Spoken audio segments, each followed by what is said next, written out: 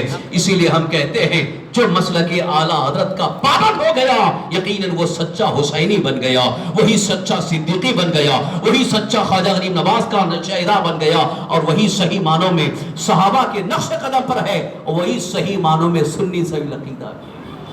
آج کے اس پرفتن دور میں اپنے ایمان و عقیدے کو بچانا ہے، اپنی فکروں کو بچانا ہے، اور اپنے ایمان کی اصلاح کرنا ہے، تو آج بہت سارے کیڑے مکوڑے اتنا گند پھیلا رکھے ہیں کہ ادھر جاؤ گے تو واقعی ایمان خراب ہوگا۔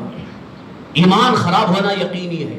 اس لیے میں کھل کر کے عرض کر رہا ہوں بڑی ذمہ داری کے ساتھ، اعلیٰ حضرت کے دامن سے وابستہ رہو۔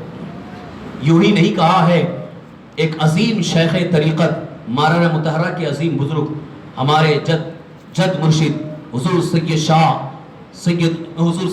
احسن العلماء سید شاہ مصطفیٰ حیدر حسن میاں رحمۃ اللہ تعالیٰ علیہ، حضور امین ملت کے والد ماجد، اس وقت کے جو سجادہ نشین ہیں حضور امین ملت، ان کے والد ماجد حضور احسن العلماء رحمۃ اللہ علیہ یوں فرماتے ہیں جو مسلک اعلیٰ حضرت کا پابند رہا وہی میرا مرید ہے، اور وہی سنی صحیح عقیدہ ہے، اور جس نے مسلک اعلیٰ حضرت کو چھوڑ دیا یقیناً اس کے ایمان اور اس کے عقیدے کی کوئی ٹھکانہ نہیں ہے، پتہ نہیں وہ کہاں جا کر کے گر جائے گا۔ نظمی میاں نے تو یوں کہا ہے تو کٹی پتنگ ہے، تو کٹی پتنگ ہے۔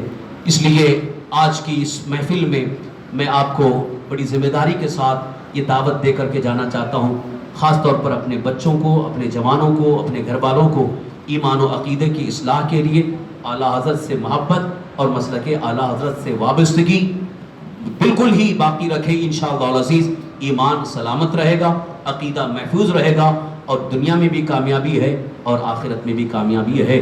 کام وہ لے لیجئے تم کو جو راضی کرے، ٹھیک ہو نام رضا تم پہ کروڑوں درود، وما علینا الا البلاغ المبین۔